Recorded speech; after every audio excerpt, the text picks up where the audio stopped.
Bismillahirrahmanirrahim. Assalamualaikum warahmatullahi wabarakatuh. Hai semua, apa kabar? Semoga baik-baik aja ya. Saya Meris Birdi Karina, NPM 210107013 dari Prodi S1 Kebidanan. Di sini saya mau ngajak teman-teman nih buat belajar bersama dengan menyimak video yang sudah saya buat. Semoga video yang saya buat ini bisa bermanfaat dan bisa membantu buat teman-teman semuanya. Saya membuat video ini untuk memenuhi persyaratan UTS mata kuliah Biokimia dan Fisika Kesehatan yang diberikan oleh Dr. Elsa Fitriana Eskep BD MKep Trop. Oke teman-teman, kita simak video berikut ini. Oke, yang pertama saya akan menjelaskan tentang pemeriksaan darah hemoglobin. Apa sih tes hemoglobin itu? Nah, di sini saya akan jelaskan ya. Tes hemoglobin itu adalah pemeriksaan yang dilakukan untuk mengukur jumlah Hb di dalam darah. Hemoglobin itu adalah protein pada sel darah merah yang berfungsi membawa oksigen ke organ dan jaringan dalam tubuh. Selain itu juga, tahu nggak sih hemoglobin itu berfungsi loh untuk mengangkut karbon dioksida dari organ dan jaringan tubuh kembali ke paru-paru. Next, selanjutnya itu tentang proses pemeriksaan tes hemoglobin. Nah, pemeriksaan tes hemoglobin ini ada 3 langkah ya teman-teman. Yang pertama itu adalah bagian yang akan disuntik itu harus dibersihkan dengan antiseptik terlebih dahulu. Nah, yang kedua itu lengan atas itu akan diikat oleh perban elastis agar aliran darah itu dapat terkumpul. Langkah yang ketiga, darah itu akan diambil dengan cara menyuntikkan jarum ke pembuluh darah. Untuk materi yang kedua, saya akan menjelaskan tentang pemeriksaan golongan darah. Apa sih fungsi dari pemeriksaan golongan darah? Nah, di sini fungsi untuk pemeriksaan golongan darah itu adalah pemeriksaan yang dilakukan untuk mengetahui golongan darah seseorang. Terdapat 2 jenis golongan darah yang sering digunakan ya. Yang pertama itu adalah sistem ABO dan yang kedua adalah sistem Reus-RH. Pemeriksaan golongan darah itu ada prosedurnya. Nah, prosedur cek golongan darah yang perlu kita ketahui pada orang dewasa. Proses cek golongan darah itu yang dilakukan dengan mengambil sampel darah melalui tusukan di jari atau melalui jarum yang dimasukkan ke pembuluh darah di lengan.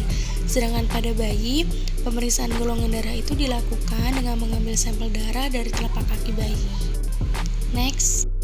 Setelah sampel darah diambil, jarum suntik akan ditarik keluar secara perlahan dan titik suntik akan ditutup menggunakan kapas dan plester untuk menghentikan darah yang keluar.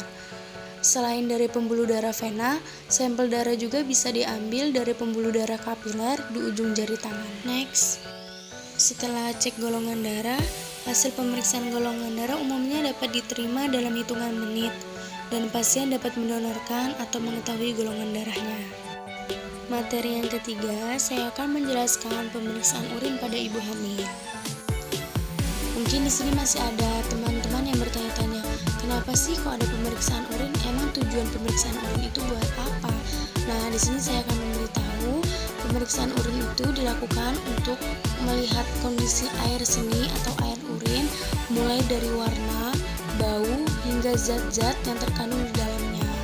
Next. Pemeriksaan urin itu ada 6 langkah ya teman-teman. Yang pertama, kita harus membersihkan lubang kencing terlebih dahulu dengan tisu yang sudah disediakan oleh pihak rumah sakit. Yang kedua, jangan menampung air seni sejak pertama kencing ya teman-teman, tapi biarkan sedikit urin itu mengalir terlebih dahulu di awal proses buang air kecil. Yang ketiga, setelah kita melakukan proses pembuangan air urin yang sudah dijelaskan oleh nomor 2 tadi, nah urin tersebut akan ditampung dan ditaruh di dalam wadah khusus yang telah disediakan oleh pihak rumah sakit. Selanjutnya, langkah yang keempat, jumlah urin itu perlu ditampung minimal 30-59 mm.